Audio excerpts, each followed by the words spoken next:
अच्छा देखें, इसके बाद आता है हमारे पास hand held systems. Hand held systems basically तौर पे हमारे पास ऐसे सिस्टम्स होती हैं जो कि आपके पास बिल्कुल एक हाथ में पूरे आ जाते हैं। इनका साइज इतना छोटा होता है कि आप इनको अपनी पॉकेट में रख सकते हैं या इनको अपनी जेब के अंदर रख सकते हैं या आप इनको अपने हाथ में पकड़ सकते हैं। इसके अलावा हम इनको पॉकेट पीसीस का नाम भी देते हैं। तो ये पीडीएस होती हैं, इनको आप बेसिकली तौर पे कहते हैं पर्सनल डिजिटल असिस्टेंट का नाम दिया जाता है।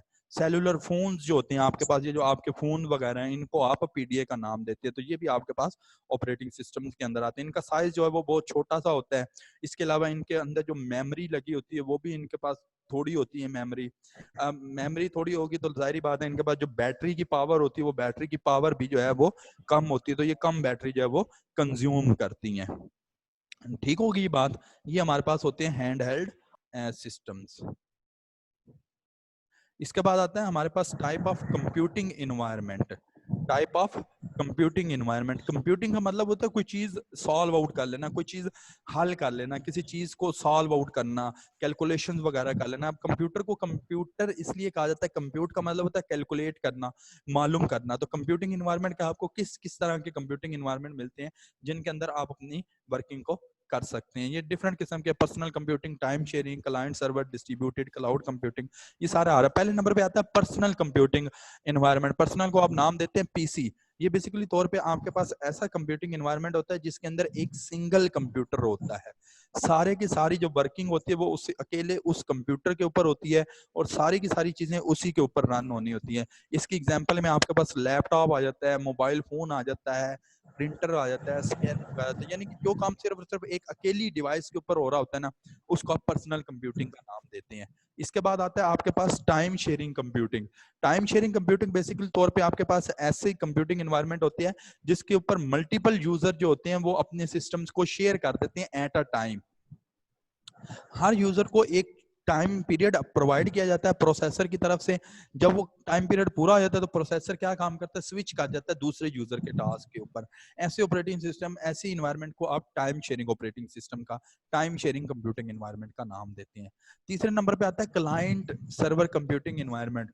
ये बेसिकली तौर पे एक ऐसा इन्वायरमेंट होता है जहां पे आप क्लाइंट और सर्वर वाला काम करते हैं, कि एक या एक से ज्यादा कंप्यूटर एज अ सर्वर काम करते हैं और बाकी जितने भी कंप्यूटर होते हैं वो एज अ क्लाइंट कंप्यूटर काम करते हैं। जिस क्लाइंट को जिस चीज की जरूरत होती है वो फिर अपने सर्वर के साथ जो है वो राब्ता करता है। तो इसको आप क्लाइंट सर्वर कंप्यूटिंग एनवायरनमेंट का नाम देते हैं। चौथे नंबर पे आता है distributed computing. Distributed computing environment ऐसा एनवायरनमेंट होता है जिसके अंदर आपने ना अपना डाटा जो होता है वो मुख्तलिफ सिस्टम्स के ऊपर शेयर किया होता है। इसके अंदर जो सिस्टम्स है ना उनको आप नोड्स का नाम देते हैं। वो आपके नोड्स कहलाते हैं। जो सिस्टम्स होते हैं ना वो आपके नोड्स कहलाते हैं। और इसमें छोटे छोटे हर नोड होता है जो छोटा छोटे सिस्टम के अंदर डिवाइड हुआ होता है और उसने अपने ऑपरेटिंग सिस्टम को इस्तेमाल कर रहा होता है। मतलब ये है कि आपने हर सिस्टम को, एक जो सिस्टम होता है उसको मुख्तलिफ जगह के ऊपर शेयर कर देते हैं। फॉर एग्जांपल आपके पास एक हेड ऑफिसर, आपका हेड ऑफिसर गोदा में था। इसके अलावा आपके पास कोट मोमन में एक ऑफिस था, एक जौहरिया में था, सहीवाल में था, भागटा वाला में था। आपने इन सब को आपस में डिस्ट्रीब्यूट कर दिया। आपने हर एक को उसका इलाका स्पेसिफाई कर दिया। भागटा वालों को कहा जी आप अपना डाटा अपने सिस्टम पे इस्तेमाल करें, कोड मोमन वालों को कहा जी आप अपने पे इंस्टॉल करें।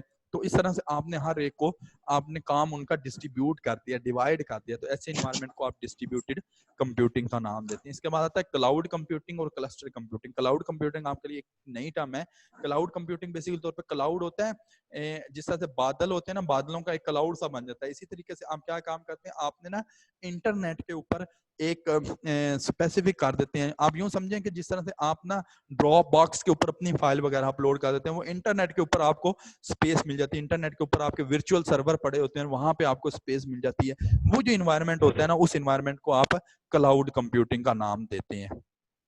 फिर आता है क्लस्टर कंप्यूटिंग। क्लस्टर्ड का मतलब होता है ग्रुप का होता है। क्लस्टर्ड कंप्यूटिंग और पैरेलल कंप्यूटर जो है ना वो इकट्ठी चलती है, लेकिन फर्क ये होता है कि दोनों के अंदर मल्टीपल सिस्टम्स होते हैं। क्लस्टर्ड कंप्यूटिंग और पैरेलल कंप्यूटिंग के अंदर डिफरेंस ये होता है कि दो या दो से ज्यादा कि दो या दो से ज्यादा कंप्यूटर जो होते हैं ना वो आपस के अंदर मर्ज कर जाते हैं। क्लस्टर कंप्यूटर ना, क्लस्टर का मतलब होता है ग्रुप बन जाता है पीपल का। तो जब लोग आपस में इकट्ठे हो जाते हैं ना तो बेसिकली तौर पे आपका क्लस्टर बन जाता है। तो क्लस्टर कंप्यूटिंग ऐसे होगा जिसमें group of people, group of computer मिल के आपस में काम करेंगे, उसको आप क्लस्टर्ड कंप्यूटिंग का नाम देते हैं।